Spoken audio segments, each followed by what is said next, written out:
Racks institute Bhopal आपका स्वागत करता है। ये हमारे पास एक एचपी का लैपटॉप आया है और एचपी के लैपटॉप में जो दिक्कत है वो ये है कि इसमें बेसिकली देखिए यहाँ पर ये आईसी है BQ27247, ठीक है। और इसमें जो प्रॉब्लम है मैं आपको बताता हूँ। इसमें देखिए ये यहाँ पर ये मॉसफेट लगे हुए हैं, ठीक है। तो ये प्राइमरी जो दो मॉसफेट है इसके ड्रेन पर 19 आ रहा है, लेकिन ये 19 क्या हो रहा है, आउट नहीं हो पा रहा है। तो ये दो मॉसफेट पहले मैं आपको दिखा देता हूँ नंबर वाइज कैसे आपको देखना होता है, कैसे आपको करना होता है।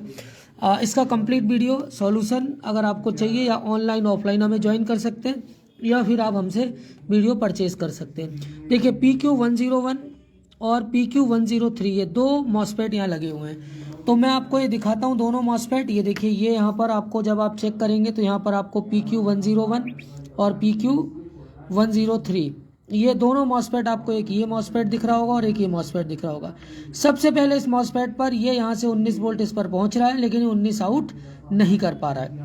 इसके अलावा यहाँ पर देखिए चार्जिंग के लिए दो मॉसफेट लगे हैं, ये भी मैं आपको यहाँ पर दिखाता हूँ। तो ये देखिए चार्जिंग के लिए जो दो मॉसफेट लगे हैं वो PQ105 है और एक और है PQ106।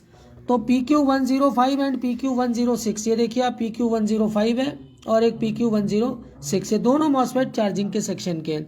इनसे अभी हमें कोई लेना देना नहीं है। अभी हमारा 19 वोल्ट जो आउट नहीं हो रहा है उसके लिए हम इसमें मेहनत कर रहे हैं और बच्चों को सारी चीज़ें समझा रहे हैं।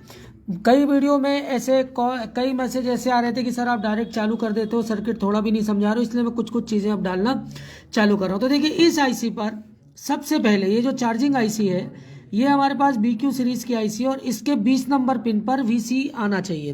तो इसके 20 नंबर पर 19 वोल्ट क्या हो रहा है, आ रहा है। तो मैं 19 वोल्ट आपको चेक कराता हूँ, चेक करिए, चालू करिए। अब 19 वोल्ट आने के बाद अब इस आईसी में आप देखेंगे कि यहाँ पर AC ड्राइव 4 नंबर पिन पे ये मिसिंग है। इसके अलावा अभी हमने AC डिटेक्ट चेक नहीं किया। AC डिटेक्ट हमें कहाँ चेक करना है, 6 नंबर पिन पे। यहाँ पर है 2 वोल्टेज डिवाइडर लगकर यहाँ पर क्या आना चाहिए, 6 नंबर पिन पर जो भी 2 से 2.5 वोल्ट यहाँ पर आपको मिलना चाहिए। तो सबसे पहले देखिए 19 वोल्ट, ये 19 वोल्ट हमारे आयुष चेक करा रहे हैं, विकास चेक करा रहे हैं, आयुष चेक करो। तो सबसे पहले यहाँ पर आपको जो 20 नंबर की पिन है वहाँ पर क्या मिलना चाहिए, कितना मिलना चाहिए, 19 वोल्ट आना चाहिए। तो वो 19 वोल्ट मैं आपको दिखा देता हूँ। ये देखिए यहाँ पर इस तरह से चेक हो गया। अब AC ड्राइव है जो 4 नंबर, उसको चेक करना और AC डिटेक्ट, तो 4 नंबर भी चेक कराओ। 4 नंबर कहाँ पर है वो देखिए आप, इस साइड है। तो ये 4 नंबर कंडेंसर पे चेक करना। नहीं यहाँ नहीं आएगा, डायरेक्ट आएगा। AC ड्राइव डायरेक्ट आ रहा है ना, रजिस्टर पर भी हो सकता है, मिसिंग है। तो देखिए ये AC ड्राइव मिसिंग है, तो हमें यहाँ पे AC डिटेक्ट चेक करना है। AC डिटेक्ट है 6 नंबर पे, तो AC डिटेक्ट 6 नंबर पर हम दिखाते हैं आपको। देखिए AC डिटेक्ट 2.5 वोल्ट ही आ गया है, ठीक है। AC डिटेक्ट इज ओके, लेकिन AC ड्राइव क्या नहीं कर रहा है, AC ड्राइव नहीं निकाल रहा। तो AC ड्राइव को हमें एक बार और चेक करना और बाकी इसकी और रिक्वायरमेंट भी हमें अभी क्या करनी पड़ेंगी, चेक करनी पड़ेंगी। तो इस तरह से हमें ये सारी चीज़ें चेक करनी है। और इस पर क्या था, ऑन होना, ट्रिगर नहीं ले रहा है। तो जब ट्रिगर नहीं ले रहा है तो हमने AC डिटेक्ट चेक कर लिया, 2 से 2.5 वोल्टेज। देखिए वोल्टेज डिवाइडर यहाँ पर लगा हुआ है। वोल्टेज डिवाइडर के लिए R117 और R118 दो रजिस्टर लगे हुए हैं, एक कैपेसिटर है। और इस वोल्टेज डिवाइडर के थ्रू यहाँ 2 से 2.5 वोल्ट यहाँ पर क्या होना चाहिए, पहुँचना चाहिए। फिर AC ड्राइव है, CMSRC है। तो ये पूरा कंप्लीट वीडियो। और चार्जिंग सेक्शन के लिए 2 मॉसफेट और ये प्राइमरी मॉसफेट और सेकेंडरी मॉसफेट ये लगा हुआ है, यहाँ पर आप देख पा रहे होंगे। इसके अलावा ये देखिए B बैट का वोल्ट यहाँ से क्या करेगा, ये आउट करेगा। तो ये भी सारी, ये V बैट का वोल्ट, ये देखिए यहाँ पर ये करंट सेंस रजिस्टर एक ये लगा हुआ है और दूसरा करंट सेंस रजिस्टर यहाँ पर ये लगा हुआ है, ठीक है। और ये सब का कनेक्शन कहाँ जाता है, आईसी पे जाता है। तो इस आईसी की अभी हमें पूरी बेसिक डिटेल में इनको पढ़ाऊंगा। और देखिए यहाँ पर लो ड्राइव है और बैट ड्राइव है। ये चार्जिंग सेक्शन के SRP और SRN ये कहाँ से लगे होते हैं, ये आपका करंट सेंस रजिस्टर से लगा होता है। तो ये आईसी का पूरा डिटेल, जब तक इस आईसी की बेसिक रिक्वायरमेंट अभी हम और चेक करेंगे।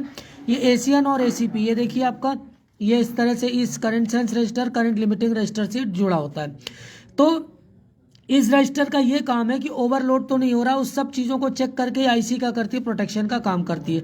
ठीक यही काम यहाँ पर जो कैपेसिटर लगा, ये करंट सेंस रजिस्टर लगा, उससे चार्जिंग के लिए जो चीज़ें चार्जिंग वोल्टेज आउट हो रहे हैं, मतलब बैटरी वोल्ट आउट हो रहे हैं, उसको क्या करता है, चेक करके आउट करता है। यहाँ पर लगा ये डिस्चार्जिंग मॉसफेट और ये 2 मॉसफेट यहाँ पर ये लगे हुए हैं जो, और ये एक और लगा हुआ है ये प्रोटेक्शन के लिए। अब यहाँ पर ये डिस्चार्जिंग मॉसफेट का क्या काम है कि जब 19 वोल्ट यहाँ से आ रहा है तो इसको क्या कर दे, ब्लॉक मोड पे डाले, अदरवाइज ये चार्जिंग सेक्शन पे घुस जाएगा। और जब बैटरी का वोल्ट आ रहा है तो ये मॉसफेट क्या करें, ब्लॉक मोड पे जाए, ताकि क्या हो, ये आपका अडाप्टर पर वोल्टेज ना घुसने पाए। तो ये इस तरह से इन मॉसफेटों का काम होता है, और ये आईसी इस तरह से हमें एक एक चीज़ इसमें चेक करनी पड़ती है। इसके अलावा इसमें SDA SCL, ये देखिए SDA SCL, ये आपका IO PCH या कहाँ से क्या कनेक्शन होता है उस तरह से आपको चेक करना होता है। इसके अलावा ILIM, ये होता है करीब करीब 1 वोल्ट से क्या रहना चाहिए, नीचे रहना चाहिए। फिर आई आउट है, फिर AC डिटेक्ट है, AC ड्राइव है, CMSRC है, ये सारी चीज़ें देखिए, CMSRC का भी यहाँ पर जा रहा है। तो ये सारी चीज़ें, तो ये आईसी में जो मेन दिक्कत क्या है, सबसे पहले आईसी की बेसिक रिक्वायरमेंट पूरी होनी चाहिए। सबसे पहले क्या, वोल्ट इन, फिर आपका AC डिटेक्ट। तो ऐसे आपको स्टेप्स में इस आईसी में आगे बढ़ना होगा, तब जाकर ये मदरबोर्ड का जो 19 वोल्ट का कंसेप्ट है कि क्यों ये यहीं पर अटका हुआ है, उसको मैं बच्चों को ये पूरा चेक करा रहा हूँ। तो ये वीडियो इसी तरह से चार्जिंग सेक्शन है, फिर हम 3-5 सेक्शन पे जाएंगे। इसके अलावा LDO voltages, run volt, coil volt, sus volt, सारे वोल्टेजेस पर मैं धीरे धीरे करके, पूरे वीडियो तो नहीं बना पाऊंगा ऑनलाइन, क्योंकि कुछ वीडियो आपको हमसे परचेज करने पड़ेंगे। Thanks for the watching.